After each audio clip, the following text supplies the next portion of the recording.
Pemerintah Vietnam berencana melarang penggunaan sepeda motor berbahan bakar bensin di pusat kota Hanoi mulai Juli 2026 mendatang.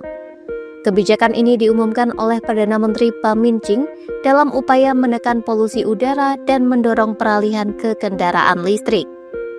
Larangan itu nantinya berlaku di kawasan dalam jalan lingkar utama Hanoi yang menjadi pusat bisnis dan aktivitas ekonomi ibu kota.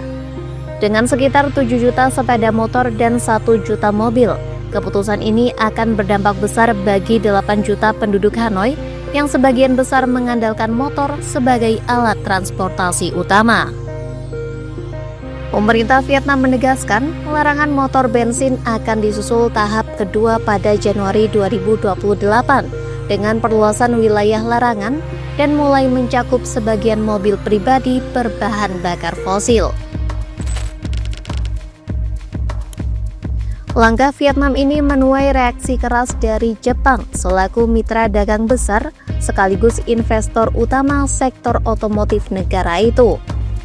Mengutip Reuters, pemerintah Jepang dan sejumlah produsen otomotif terkemuka telah memperingatkan Vietnam bahwa larangan itu dapat menyebabkan hilangnya lapangan kerja dan mengganggu pasar sepeda motor Vietnam yang nilainya mencapai 4,6 miliar dolar AS. Hal serupa juga disampaikan Kedutaan Besar Jepang di Hanoi kepada pemerintah Vietnam yang menyebut larangan mendadak bisa mempengaruhi pekerjaan di industri pendukung, termasuk dealer dan pemasok suku cadang.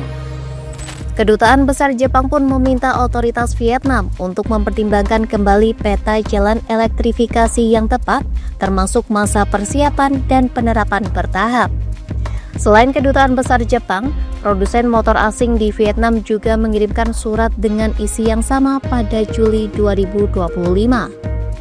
Dalam surat itu, mereka memperingatkan resiko gangguan produksi dan potensi kebangkrutan bagi perusahaan rantai pasok. Diketahui produsen otomotif Honda menguasai hampir 80% pasar sepeda motor Vietnam dengan penjualan 2,6 juta unit tahun lalu. Perusahaan itu menjadi pihak paling terdampak atas kebijakan baru Vietnam. Sumber anonim yang mengetahui pertemuan antara pejabat Honda dan pemerintah Vietnam mengatakan, produsen asal Jepang itu mendorong revisi kebijakan dan mempertimbangkan pengurangan produksi jika larangan tetap diberlakukan. Setelah pengumuman larangan pada Juli, penjualan Honda di Vietnam tercatat anjlok hampir 22% pada Agustus. Meski demikian, Honda menegaskan belum berencana untuk menutup pabriknya di Vietnam.